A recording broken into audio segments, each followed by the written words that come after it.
Você está no podcast Ori e Psique, Mitologia Africana e Yorubá em Análise, com Carla Jacques. Um Ori desorientado não conduz a pessoa a bom destino. É o próprio Ori que sustenta e conduz a pessoa. Esse provérbio Yorubá nos fala da importância de cuidarmos da nossa cabeça, ou seja, do nosso Ori, que representa tanto a cabeça física quanto a cabeça intelectual, a mente, a psique. É o Ori, então, que aponta essa necessidade de cuidarmos primeiro da nossa própria essência, antes de fazermos qualquer ação. E isso, obviamente, para nós aqui, dialoga com a questão do cuidado da saúde, né? Da saúde mental, dessa saúde psíquica, né? De você olhar e buscar cuidar de si mesmo. Como é que você está no mundo para que você possa, assim, trilhar aí um bom caminho, né? Viver as coisas boas da vida. E o importante também é trazer que esse cuidado, de acordo com essa filosofia, ele não é um cuidado isolado. O indivíduo precisa da rede de apoio dele, você precisa do seu grupo, do seu entorno. Ninguém se faz sozinho, né? A subjetividade se faz em sociedade, em conjunto, em cultura. Então, hoje está aqui comigo Silene Souza Boarro, minha amiga. A Silene vai nos falar um pouco sobre... porque é muita coisa para falar, então nós vamos, né, ser sintéticas dentro do possível, sobre as contribuições do assistente social no SUS e no SUAS. E vamos transitar por essa questão tanto do individual quanto do coletivo. Ela estudou no UFRJ e vai trazer aí essas contribuições de 32 anos de carreira. Carla, muito obrigada pelo convite, amiga, muito obrigada mesma. Começando, né, falando, você já introduziu, né, são 32 anos de profissão. E, pegando um gancho da sua introdução, eu estou num momento assim, bem bacana, em que, dessa trajetória toda de 32 anos, eu me vejo hoje tendo que pensar o futuro, porque eu estou às vésperas da minha aposentadoria. Que coisa. Né? Então, dia 29 de julho agora... Dia do meu aniversário, esse ano, 2026. Então, olha, eu vou fazer uma trajetória assim da década de 90, quando eu me formo na Universidade Federal do Rio de Janeiro, até chegar a esses 32 anos de trabalho, e o quanto foi importante, né, ter estudado numa universidade pública, a Universidade Federal do Rio de Janeiro, na Escola de Serviço Social. Foi uma base muito importante para eu reconhecer, identificar fenômenos sociais que eu fui encontrando ao longo da minha trajetória profissional. E hoje, numa sociedade tão polarizada como a nossa, né, com ataques à educação, à ciência, falar dessa importância e desse chão que foi estar numa universidade pública para mim. Então, eu me formo, né? Sou da geração lá da década de 90. E a importância, Silene, da produção da pesquisa. Exatamente. No nosso país, nós temos inúmeras pesquisas científicas. De vez em quando, algumas vão para a mídia mais popular, né, mais acessível, mas se a gente olhar, mesmo no Instagram, tem alguns canais que postam vários tipos de pesquisa de todas as áreas da saúde, exatamente, tecnologias, tem muita coisa, muitos profissionais que vão para fora continuar suas pesquisas para terem mais subsídios, outros que ficam aqui, a universidade... E eu acho que é uma luta, né? Sim, é uma sim. luta para divulgarmos cada vez mais a importância dos saberes produzidos aqui, que são vastíssimos e reconhecidos mundialmente. Então, a gente precisa... Eu lembro que, quando eu saí da universidade, uma queixa minha que eu tinha, que eu via coisa sendo produzida na academia e as pessoas não conheciam. Então, eu fui muito para esse caminho de fazer atendimentos e aí fazer pesquisa. Sim, de exatamente. estar nessa troca. Acho que você também, né? Sim, né? Esse binômio, né? A teoria e a prática, né? Concretamente. Então, eles não são separados, Sim, porque a teoria vem da prática, exatamente, vem de pesquisa. Né? E eu, na década de 90, né, me formo em 94, vou trabalhar na implantação da coordenadoria, que hoje é chamada Coordenadoria de Assistência Social, mas naquela época a nomenclatura da secretaria, porque eu trabalho na Prefeitura do Rio de Janeiro, a nomenclatura era desenvolvimento social. Então, eu chego jovem, saída da universidade, que tem toda uma base, a Escola de Serviço Social, uma base marxista, e caio, né, num trabalho com famílias, né, no desenvolvimento de programas e projetos, e nisso eu me vejo trabalhando num projeto que hoje são, naquela época, década de 90, políticas públicas, né? Apadrinhamento, que hoje é o programa Família Acolhedora, início da implantação dos conselhos tutelares, projetos com crianças em situação de rua, famílias em vulnerabilidade, e fico... que fenômeno é esse da violência doméstica? Foi o que me levou a estudar na PUC-Rio, né? A pós-graduação de violência, atendimento a crianças e adolescentes vítimas de violência doméstica, né? Me debruçar sobre esse fenômeno. E foi muito legal porque nesse curso tinham advogados, professores, profissionais já formados, mas advogados, professores, psicólogos, médicos, enfermeiros, quer dizer, profissionais das diferenciadas categorias profissionais que me ajudou, né, a gente junto, né, estudando um ano ali na pós, a entender esse fenômeno da violência doméstica, né, que se rebatia ali naquele meu início de carreira, de profissão. Logo em seguida, o fenômeno da violência doméstica também, né, me levou também a fazer cursos de extensão na PUC. E naquela década de 90, a gente não tinha todo esse arcabouço legal como a gente tem hoje. Então, fruto da luta de vários profissionais, né? A questão do feminicídio, marcos legais, mecanismos jurídicos que protegem a mulher. E, naquela época, eu preciso atender essa mulher, atender essa família, as crianças, mas preciso também entender esse fenômeno à luz da teoria, né? Então, assim, eu acho que toda a minha trajetória profissional foi atendendo e retornando à universidade para entender todo esse contexto. Maravilhoso, né? Falando, te ouvindo, eu me lembrei também das experiências dos estágios, né? Eu fiz estágio na época que existia orfanato. Sim. E no processo de transformar em lares. Exatamente. E eu participei de um grupo que era no Instituto Rubião, e eu tinha contato com as pessoas que estavam escrevendo ECA. Isso como estagiária. Olha que legal. Então, eu participei lá do pré-ECA, e depois de anos, acabei indo para o Conselho da Criança e do Adolescente, e aí você vai falando, dava palestra sobre violência também, atendendo essas famílias, né? Na saúde, mas é óbvio que a saúde se atravessa com essa questão, e aí eu vou lembrando da dor, mas da beleza dessa construção, desses movimentos sociais, movimentos intelectuais, que está tudo junto, e dessas políticas públicas que puderam possibilitar que essas pessoas fossem vistas, acolhidas, que pudessem se expressar, porque voz elas já tinham, todo mundo tem voz, que essa voz fosse escutada. E nós estamos num momento onde, através dessas questões lá dos anos 90, e antes disso, é claro, que a gente hoje consegue ver uma expressão disso, embora ainda temos muita coisa para mudar, né? Não, sim. E como é que é assim, isso para você?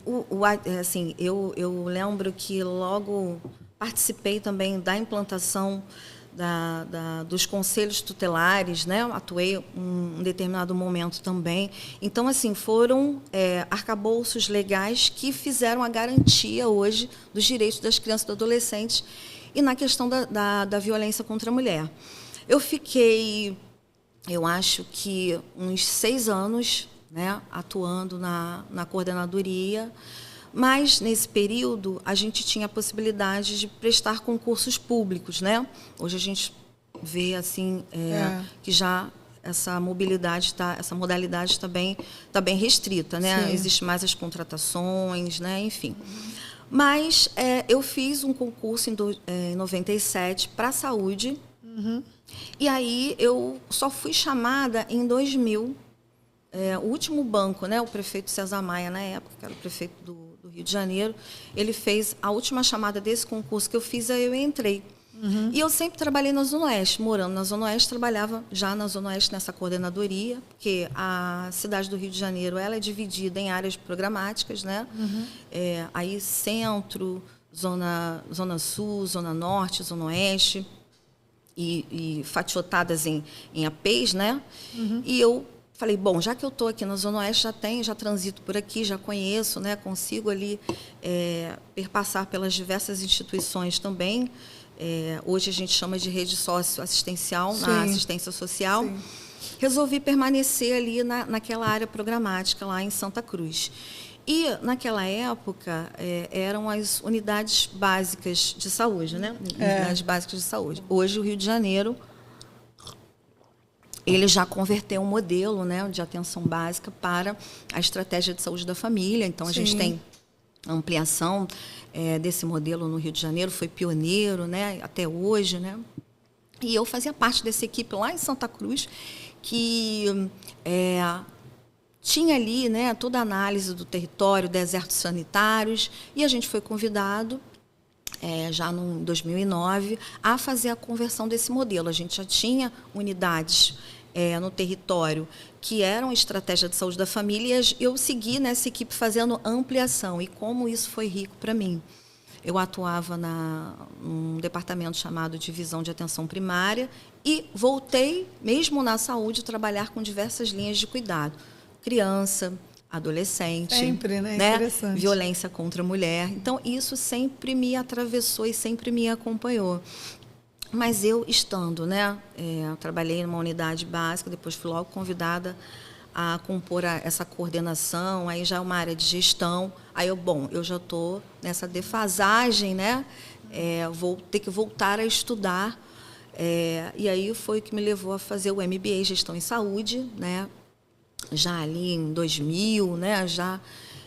E a gente, até antes de entrar aqui nesse bate-papo, a gente fez uma lembrança de que, caminhando por essas décadas, a gente é a geração que acompanhou, né, toda a evolução tecnológica, né? Então, voltando lá na universidade, eu lembro que uma das matérias eletivas era uma matéria chamada MS-DOS. Não sei se você fez essa matéria, né? E eu te falei que, além de fazer a matéria, eu fui fazer o curso de informática depois, que eles davam lá, acho que era no CT. Como eu na universidade, eu fiz vários outros cursos, que eu tenho essa coisa nerd de fazendo. Sim. E aí fui e fiz esse do CT para aprender mais. E eu ia para a engenharia ver o pessoal programar COBOL, Pascal. Eu gostava do Pascal, ficava vendo programação. Eu gosto muito de TI. E aí dei aula numa pós de TI, né, por anos depois. Eu lembro disso. Lembro disso. E aí ficava vendo a programação, via os robôs. É muito legal. Eu vi esse início da robótica em 90 e pouco. A gente chega nessa década de 2000. Eu lembro que a gente, para fazer essa comunicação, a gente não tinha smartphones, né? Esse acesso a todas as informações. A gente tinha que passar o fax, a gente tinha que mandar um ofício sobre um determinado tema. No trabalho. Aí eu lembro que demora. Recebeu o fax. Eu fico pensando hoje, gente, como que a gente fazia? Como que era o tempo pra gente, né? O time nessa... Que a gente mandava o ofício, descia, eu estava em Santa Cruz, ia lá para o nível central, na cidade, voltava. 55 quilômetros, 3 dias para voltar e... Enfim, eu fiz essa lembrança agora para também dizer que a gente foi a geração que viu o avanço tecnológico, né? Sim. Chegamos na gestão do conhecimento, mas hoje a gente está na evolução da inteligência artificial. Então, assim, eu estou um pouco apavorada, porque... enquanto profissional, eu acho que a gente tem que se debruçar também sobre essa dinâmica, né, sobre a questão da inteligência artificial. A gente tem que utilizá-la com sabedoria, porque hoje já tem as pesquisas, né, sobre, inclusive, os riscos para a saúde mental e para a cognição. Se a pessoa cria uma... existem hoje pesquisas, eu estava conversando com uma pessoa que estuda IA mesmo, e estuda tanto a parte de legislação quanto a parte da mente humana e trabalha com IA. E essa pessoa estava colocando que pode gerar uma codependência, uma dependência da IA, mas isso vai depender do quê? De novo, vem para mim, né, já tem a ver a questão do Ori. Como que eu, Carla, ou como que você acessa essa IA? Você vai precisar, às vezes não é fácil, ou quem está com criança, já que a gente falou família, mediar isso, para que o indivíduo não fique dependente dela. Aí, pesquisas trazem vários conceitos de como usar. Então, até procurem sobre isso, porque tem isso na própria IA. Sobre, né, como usar, o que fazer, tempo de uso, porque você tem que produzir o conhecimento também. Verdade. Senão Sim. você fica numa dependência que nada mais você escreve. Exatamente. E aí o ser humano, infelizmente, a neuroplasticidade cerebral vai ficando meio... você vai tirando o potencial da sua capacidade, inclusive plástica do cérebro. Você não aproveita todo o potencial que você tem aqui, Sim. no seu cérebro, no seu ori. E eu li essa semana uma nota do conjunto CREA-CEFES, né, Conselho Regional, Conselho Federal e o Conselho Regional de Serviço Social, em relação a essa questão da IA. Porque, óbvio, né, alguns profissionais aproveitam, né, e acabam usando, né, ChatGPT, acabam usando para compor e às vezes copia relatórios, tudo, né? Então, essa atenção em relação ao componente que é super importante para o serviço social, que é o campo da observação, que é o que a gente estuda lá na pesquisa, né, na universidade. Então, a gente não perder essa questão do humano e ficar atento, né, para a gente não fazer aquele copy-paste, entendendo ali um pouco da dinâmica daquela família, do contexto daquela família, né, na sociedade que a gente está vivendo. Então, assim, para o serviço social... É um momento assim muito crucial da gente também se debruçar, né, nessa questão. Então, a gente vem lá da década de 90, né, que a gente estava iniciando essa efervescência da tecnologia. A década de 2000, né, 2000, a gente ali operando no... Eu até comentei com você, né, a minha monografia... Eu datilografei. Eu não, como eu vivia nessa coisa da TI. Você mais avançada, né? Eu tinha um colega, quer dizer, é um amigo de amigos, que ele tinha o computador, porque tinha na universidade, mas aí a gente queria digitar, mas eu escrevi à mão. Escrevi, e a gente foi digitar, né, passar para o computador na casa dele. Fiquei 3 dias dormindo em Copacabana, e aí a gente foi digitando. Pois é. E aí eu imprimia naquela impressora que era contínua, que tinha que destacar, tudinho, imprimi, mandei encadernar e entreguei. Lembrei, foi maravilhoso. A minha monografia, uma parte do referencial teórico, né? A gente tinha que estudar os livros, eu fui para a biblioteca, eu e minha amiga Alba Valéria, nós fizemos em dupla a monografia. A gente foi para a biblioteca da Fundação Getúlio Vargas, a gente ficava horas lá, lendo os textos, produzindo, enfim. E no momento de fazer a entrega, datilografando naquela maquinazinha, aí encaderna, né? Encadernava. E hoje a gente tem toda a tecnologia ao nosso, né? Favor, ao nosso favor, ao nosso alcance, por conta do advento dos smartphones. Então, eu lembrando, lá, voltando à questão lá da minha atuação na saúde, né, também a gente tinha todo esse avanço tecnológico, que eram os faxes, né, foi chegando as máquinas Olivetes, né, então a gente foi ali fazendo uso dessa chamada tecnologia daquela década. Eu fiquei 19 anos na saúde, atuei em vários projetos também, né, atendendo adolescentes, famílias, sim. E na saúde mental, né? Sim. Quando a gente começou, hoje eu comecei falando de saúde mental, você coordenou, não foi? Sim. Eu fiquei... Porque, na verdade, o assistente social, ele tem essa dinâmica mesmo, né? Claro. De estar dentro de um departamento, né? Das linhas, hoje chamadas linhas de cuidado, então, pessoa idosa, a questão da saúde mental, sim, que foi a implantação dos CAPs. Isso. Né? Participei também na implantação de um primeiro CAPs. Exatamente. Depois, a implantação dos CAPs AD. Também participei, isso aí. Dos CAPs CIS. Né? Então, hoje a gente não participei, já estava em outra. Todas essas unidades que são físicas, né, se constituíram anteriormente por luta dos profissionais que estavam ali, né, no território, né, na coordenação, que hoje a gente houve a ampliação e fruto do trabalho desses profissionais. Eu fico 19 anos na coordenação, participo, né, da implantação da equipe que ampliou a estratégia de saúde da família 100%, né, na coordenação em Santa Cruz. E depois, eu já há muitos anos lá, resolvi voltar para a minha secretaria de origem, que é a assistência social. Né, já com toda a PNAS implantada, né, a Política Nacional de Assistência, nas duas proteções, que são a proteção, como está descrito, né, na PNAS, na tipificação que veio logo depois, foi em 2014, mais ou menos, a proteção social básica, né, a assistência está dividida dessa forma, proteção social especial, e aí a gente tem a de média, de alta complexidade, que são as unidades de abrigamento, as unidades de média complexidade, que são hoje os CREAs, né, os Centros Regionais Especializados de Assistência Social. Essas equipes estão nos territórios para atuar nas situações de risco e violações de direito, tanto da mulher, da criança, do idoso, né? Sim. Da população em situação de rua e a proteção básica, né, que são os CRAs, os Centros de Referência de Assistência Social, que aqui no Rio de Janeiro a gente tem em toda a cidade, né? E essa minha trajetória.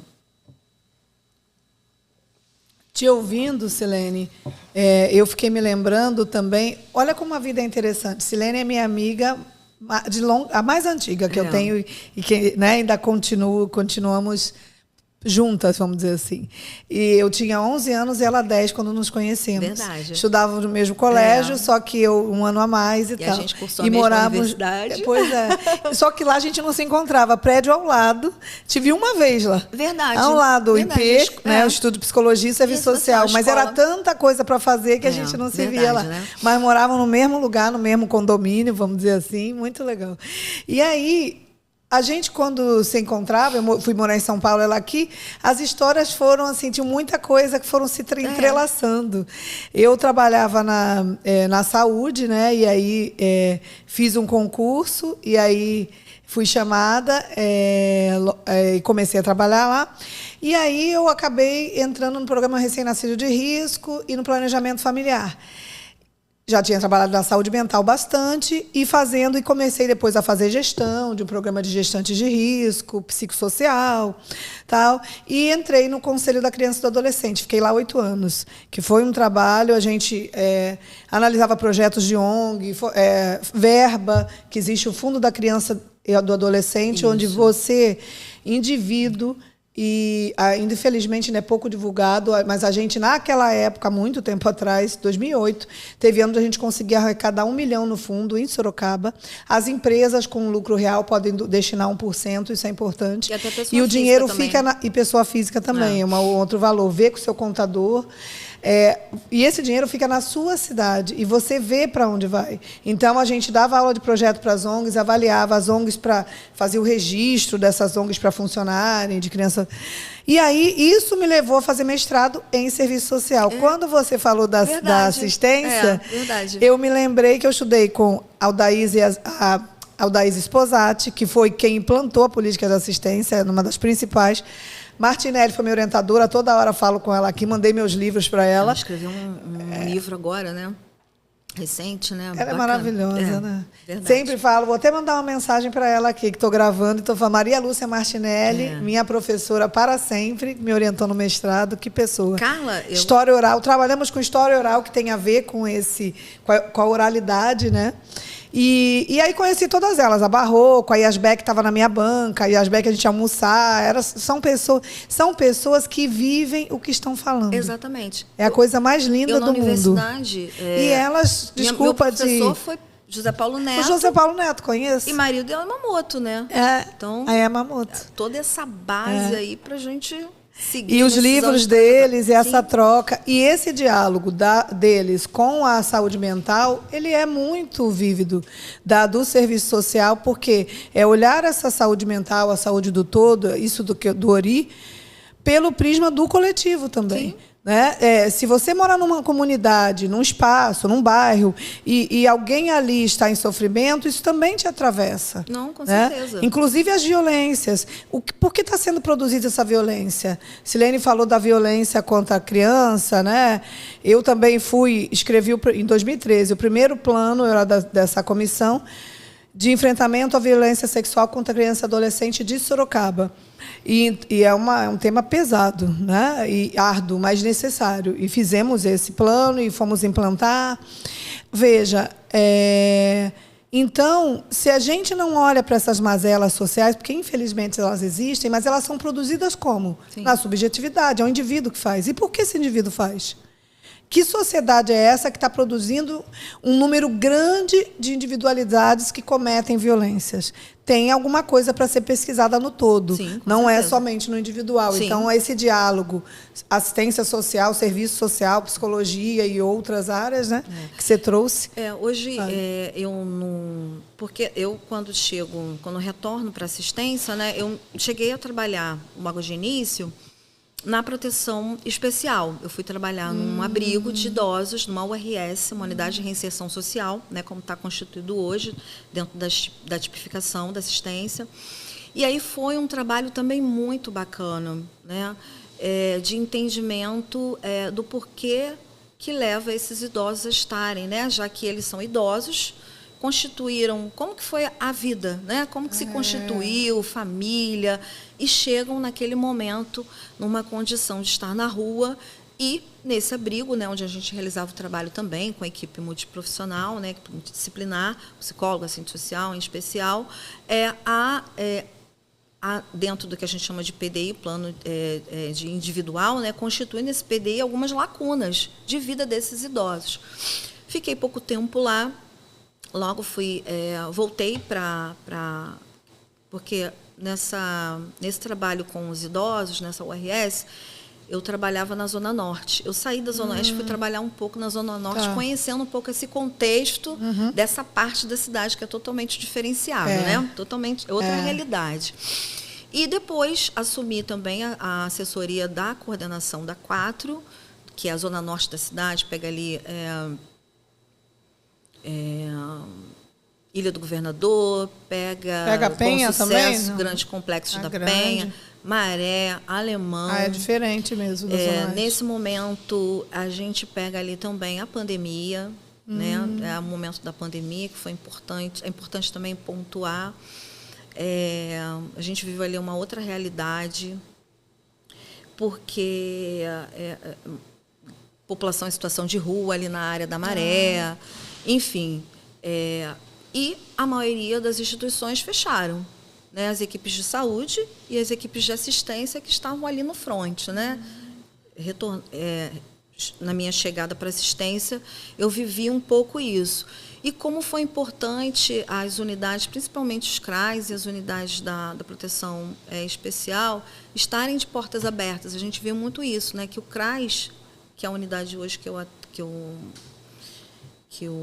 estou trabalhando, né, atendo lá, sou diretora dessa unidade, né, depois volto para a gestão. Eu, quando saio um pouco depois da pandemia, da saúde, volto para assistência, pego a pandemia, trabalhando nessa área, Zona Norte da cidade, né, com toda essa dinâmica muito diferente que eu tinha, né, das referências que eu tinha da Zona Oeste, e me vi ali... com toda aquela referência da saúde, foi importante, porque eu tinha essa articulação com a equipe que estava ali no território, foi importante. Depois saio de lá, volto a atuar num CRAS, eu volto de novo, eu quero voltar para a minha referência, que é a Zona Oeste, aí consigo minha lotação de volta para a Zona Oeste, pego o finalzinho da pandemia, aí já tinha chegado a vacina, né? Sim. Enfim, as coisas já estavam caminhando, né? para a normalidade. E aí venho atuar diretamente em Bangu, num CRAS.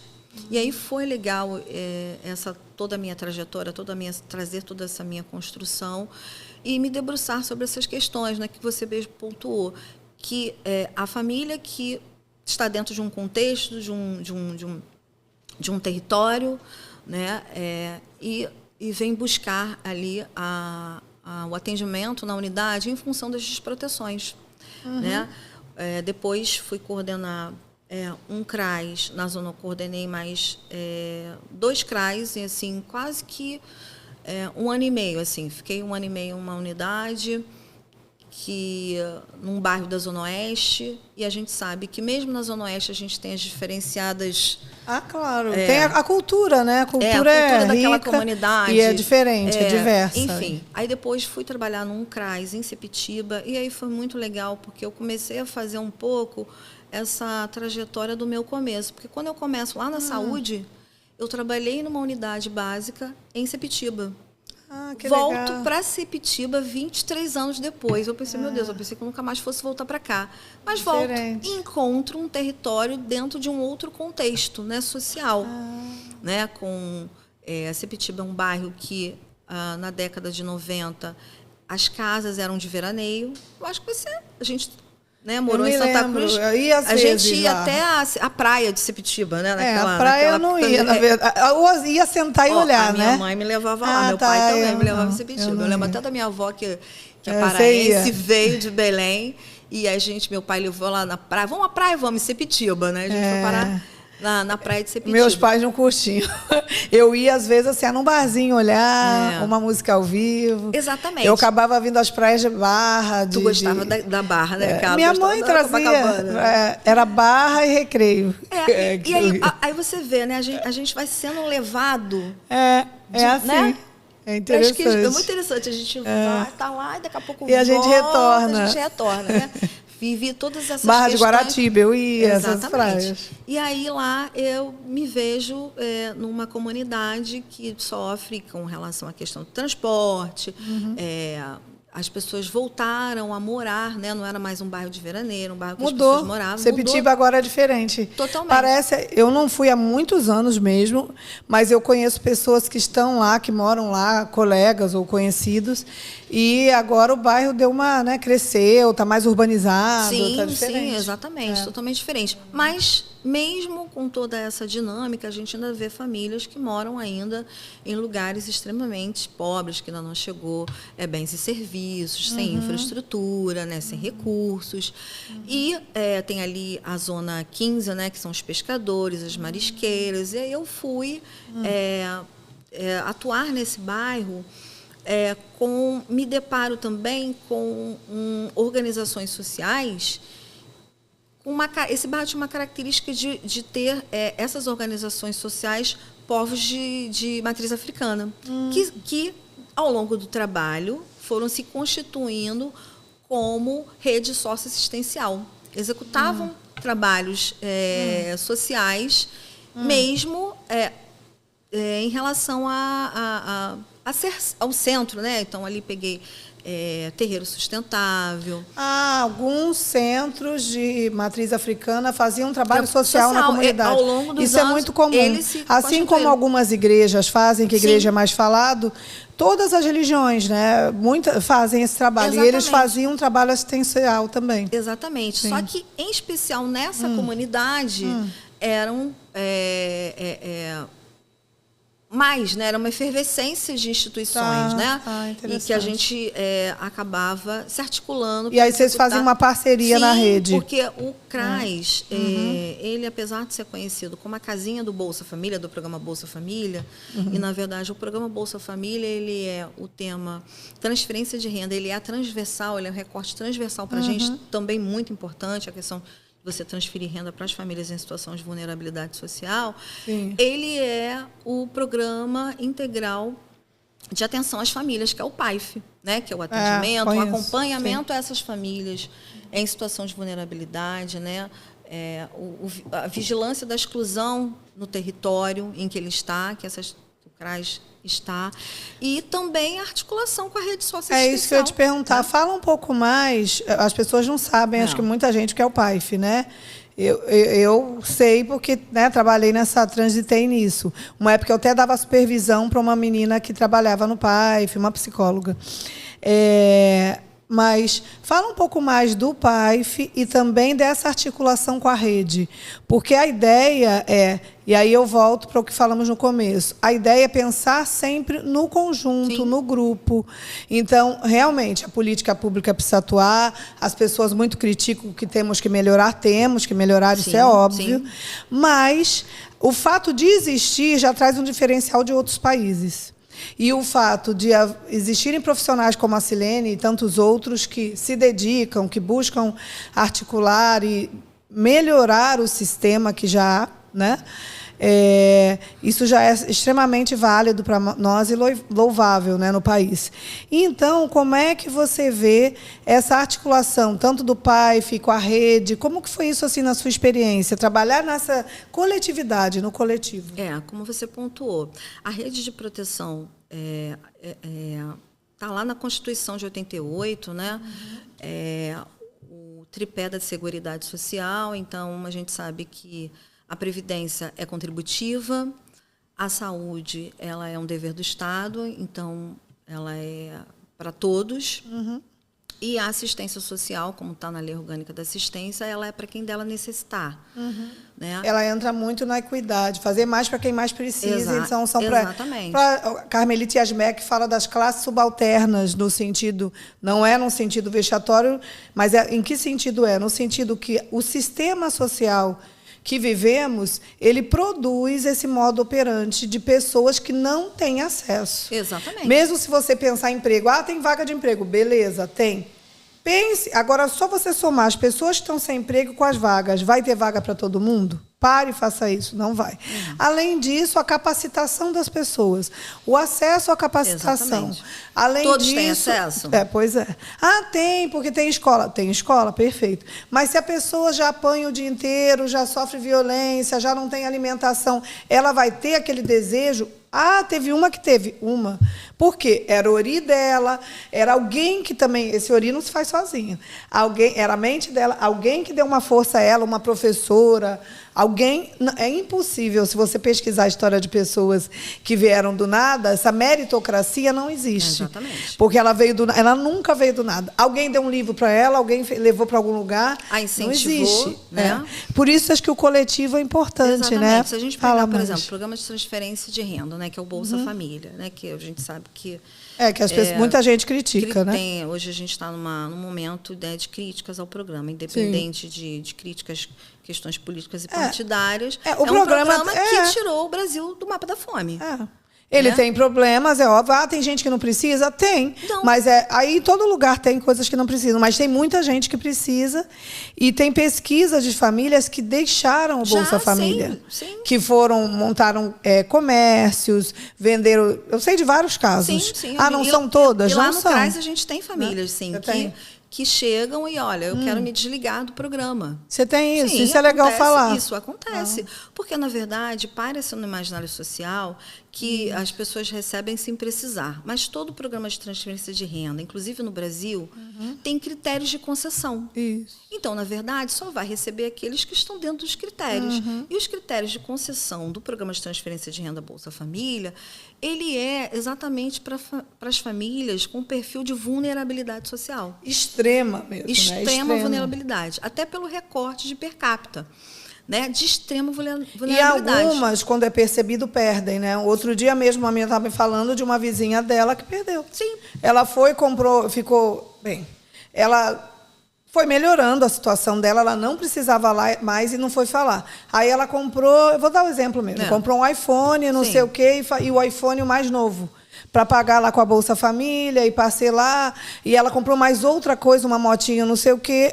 O governo viu que ela não estava mais. Exatamente, dentro do perfil do programa. Porque ela tinha que fazer sempre uma reavaliação, não tem isso? Sim. Como que é isso, Silene? Na verdade, o governo federal, ele constantemente, ele faz a qualificação profissional do cadastro a nível nacional. Porque, na verdade, o cadastro único, né, que é a porta de entrada para os programas sociais, dentre eles, né, o Bolsa Família de transferência de renda, tem análise e avaliações. Né, tem um critério.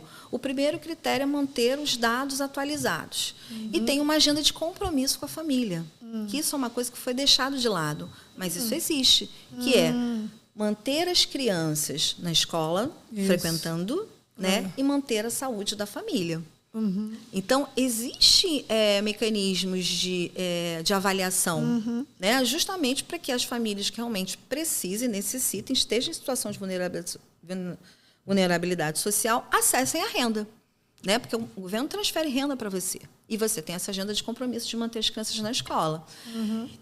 A maioria da sociedade, das pessoas, acabam não entendendo muito, né, e tecem críticas, né, em relação a isso. Óbvio, né, essas famílias, elas estão no radar da equipe. Qual que é o teto máximo da Bolsa Família? Porque cada dia as pessoas, você sabe, falam um preço. Claro. Eles ganham 2.000, eles ganham... Não. E eu falei, não ganham isso, mas as pessoas falam. Então, o critério de concessão é por renda per capita. Então, a renda per capita do Bolsa Família é R$218.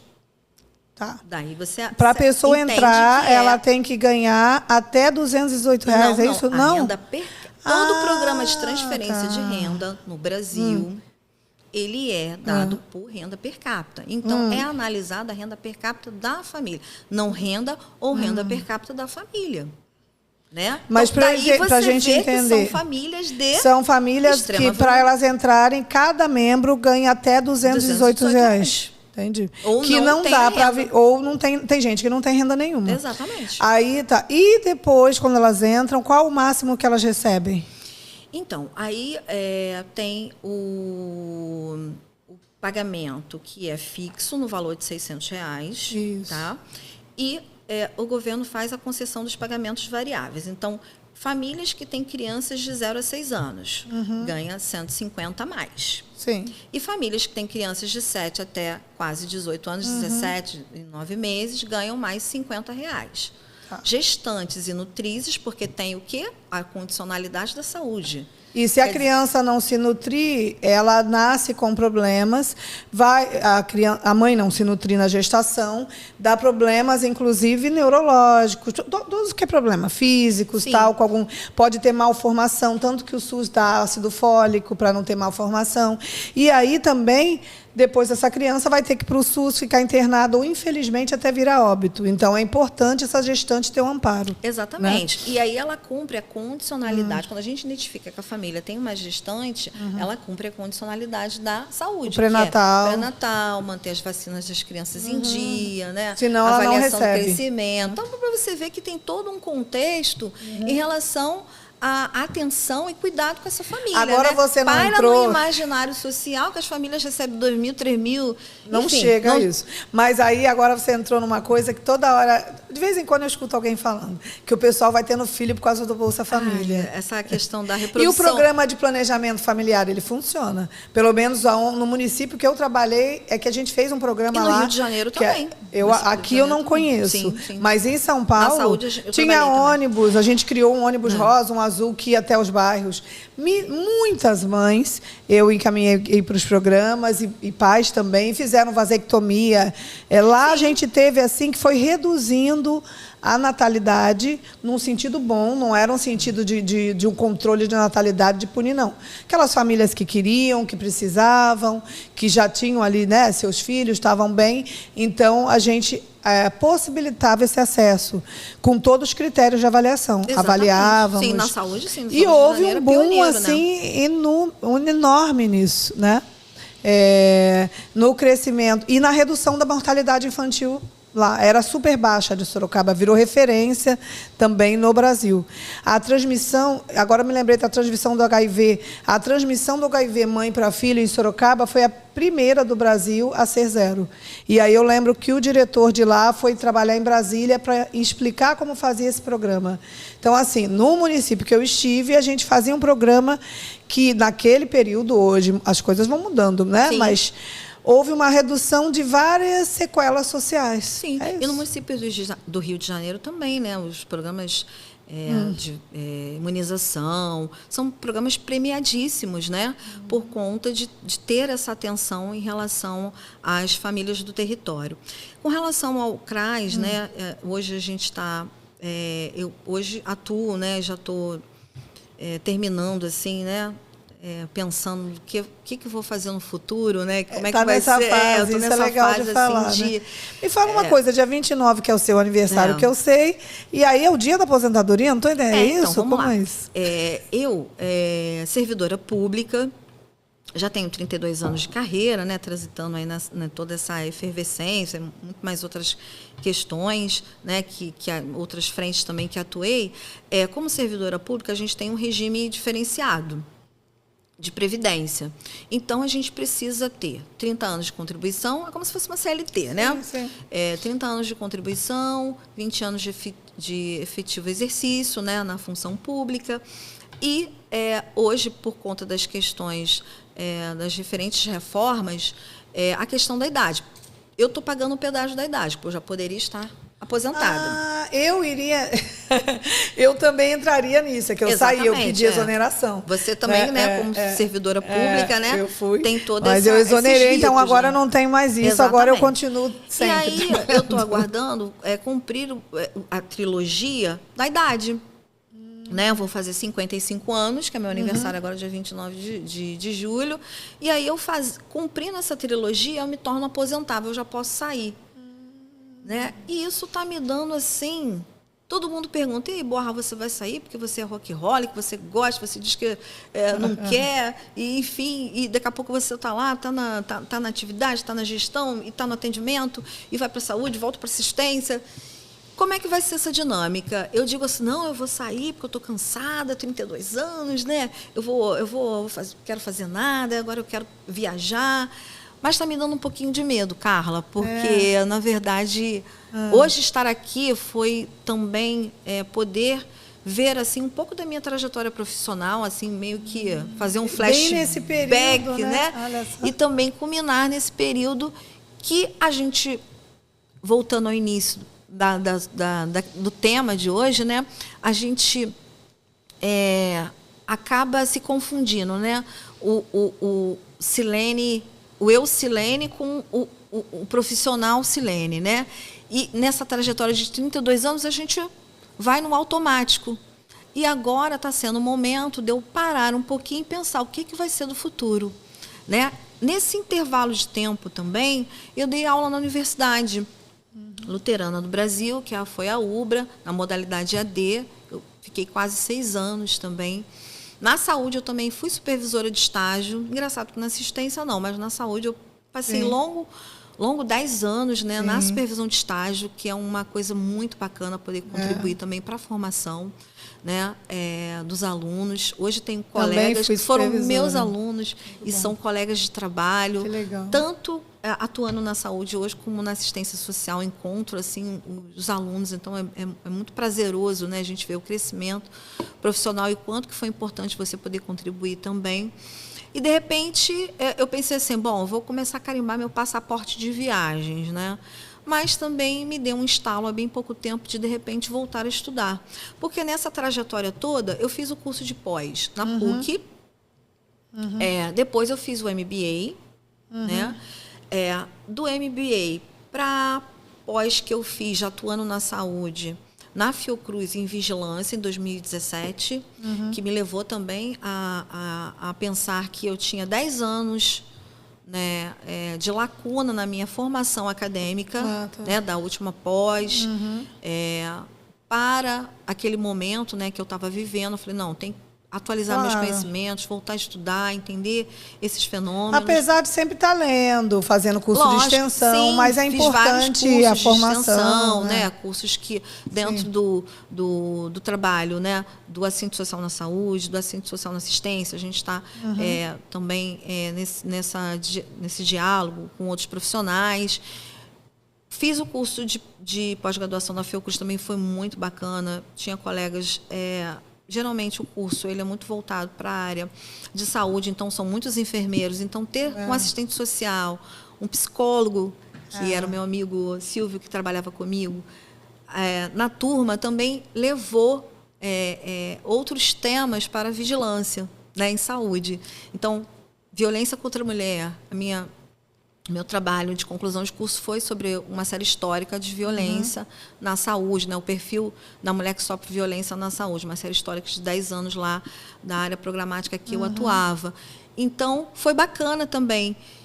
Saio da saúde e volto para assistência, e aí agora, obviamente, foi assumindo cargos de gestão, enfim, mas agora, nesse finalzinho, Hoje eu atuo num CRAS, numa comunidade chamada Inhoaíba, da zona oeste da cidade, e a gente está nessa proposta, né? Lógico, tudo que a gente faz no CRAS, ele é PAIF, né? O atendimento, o acompanhamento, o encaminhamento, as ações comunitárias. Então, o PAIF de respeito ao atendimento às famílias, sim, né? Sim, com várias ações. Exatamente, tudo que a gente faz na proteção básica. Existem, né, grupos, né, do PAIF, com psicólogo, exatamente. Orientações. Exatamente.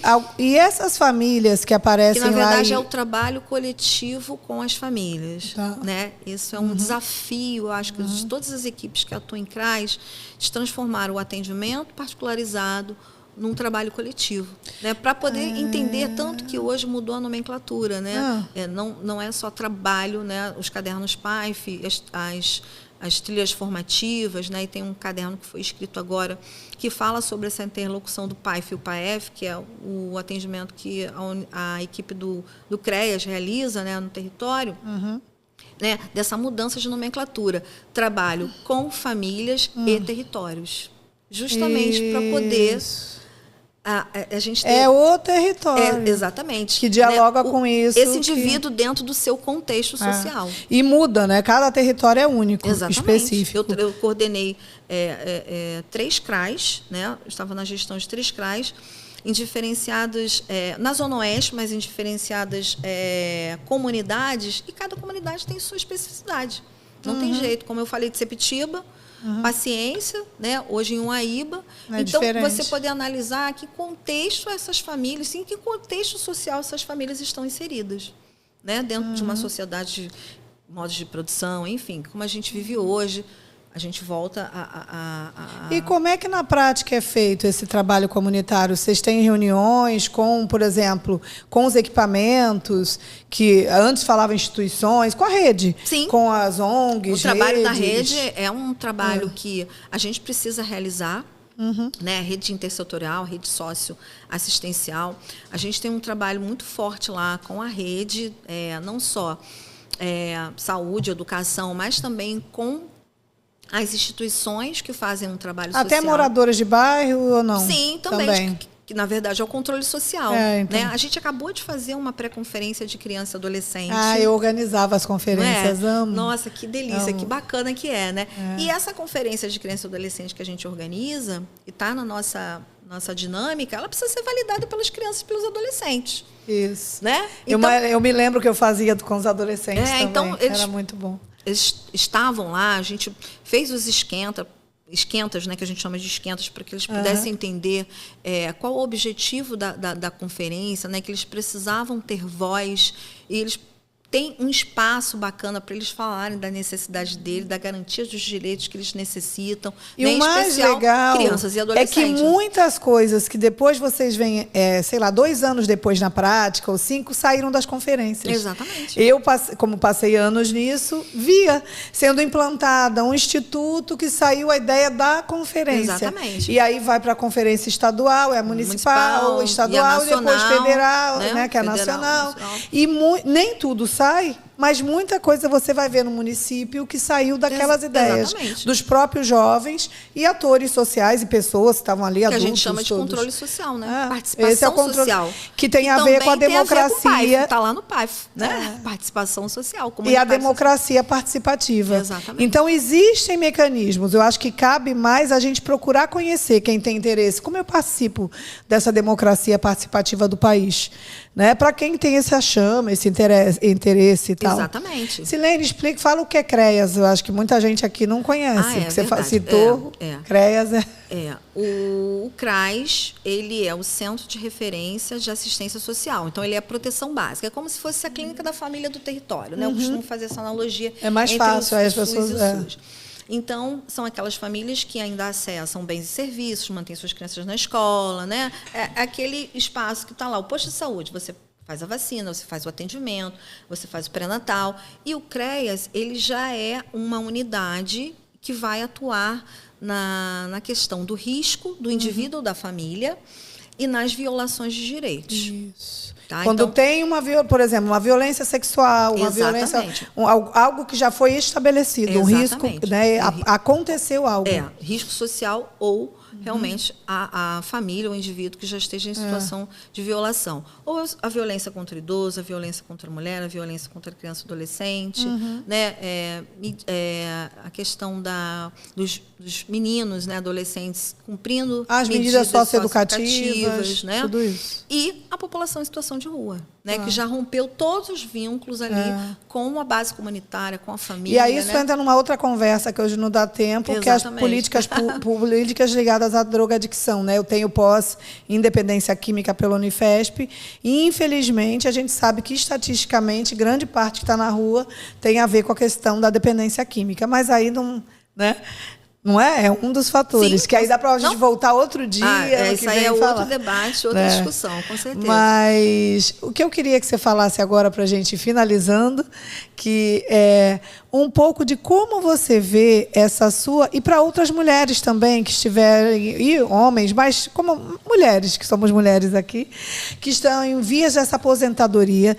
Como você vê, você que é uma pessoa extrovertida, sempre aqui eu falo um pouco de extroversão, esse dilema, né? O extrovertido está para fora, grupos, pessoas, coisas e tal. De você agora introverter um pouco e um pouco para dentro, refletir esse futuro e o que você quer construir. O que você fala para a gente fechar? Assim, primeiro eu quero te agradecer, né, por essa oportunidade de estar fazendo uma leitura de toda a minha trajetória profissional, né, de toda... Eu acho que o serviço social foi o chão, foi a base, né, para que eu pudesse transitar, né, entre ter atuado na saúde, estar hoje atuando na assistência social, também na universidade. E colocar para as pessoas que a gente não pode se perder, né? Porque a gente não pode só trabalhar. Eu me considero uma pessoa assim, extremamente workaholic. Então, a vida toda, não deu tempo de eu pensar, né? Eu fui fazendo, eu fui levada a seguir mesmo, né, no meu caminho profissional. E você é um tipo pensamento extrovertido, sabe que eu falo de tipos. É verdade. Esse tipo, assim como o intuitivo extrovertido, é o tipo que mais trabalha. Verdade. Né? Você é o mesmo tipo meu, só que você tem sensação auxiliar e eu intuição auxiliar. Então já fica um pouco diferente. Eu sou a pessoa mais do operacional, né? Eu não sou você já é do planejamento, né, Carla? Eu sou do planejamento, é isso aí. Eu sou assim, você planeja e tem que esse projeto tem que acontecer. E aí aquele projeto vai acontecer, né? Então, eu faço acontecer, mas eu fico muito no planejamento, mas é importante o planejamento. E jogo para os outros trabalharem juntos. Mas é importante a gente E você planejar. vai ali na planilha, né? Verdade, isso aí. Isso é muito bom. E aí, sendo desse tipo, é o tipo que mais trabalha. Então, por isso, você é workaholic. E agora você vai precisar olhar um pouco para o sentimento. É verdade. Você está olhando para o que você sente sobre isso, né? Eu acho que hoje eu estou um pouco nesse dilema, né? Eu fico assim, puxada, mas vai ser extremamente importante eu dar esse break mesmo, né? Eu tenho também algumas licenças para tirar, eu vou fazer isso, justamente para eu ter esse momento, né, de parar, pensar o que eu vou fazer uma projeção para o futuro. Porque no decorrer desses 32 anos de carreira, eu não fiz essa projeção. Sim. Não fiz.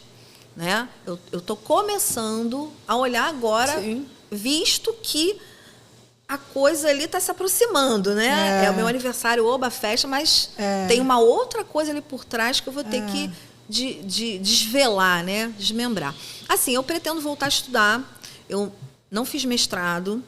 Sim. Então, de repente... Eu pensei nisso, quando você falou em estudar, em fazer mestrado. Eu fiz... Quando eu saí da Fiocruz, eu já podia ter emendado, mas aí eu estava trabalhando, enfim, com outra dinâmica. Mas hoje penso em fazer mestrado, penso em voltar a estudar. Voltar para academia, de repente, né? Voltar a dar aula, também é um plano. Mas nesse período todo, eu também me apaixonei pela área das finanças, né? Ah, interessante. Pois é, a questão de... Porque o funcionário público ele é muito cooptado para você não ter dinheiro, na verdade. Né? Ao longo da vida, você não ter dinheiro. E eu comecei a estudar um pouco essa área de finanças e gostei muito de investimentos e tal. E, de repente, quero quero também trabalhar com isso, de repente ajudar também os colegas a ter uma vida próspera, né? Chegar no final da carreira, ter dinheiro, poder viajar, essa coisa toda. Então eu estou um pouco nesse dilema aí. Então, Silene, para nós fecharmos, eu quero te agradecer e dizer o seguinte, que acho que fica um recado, né?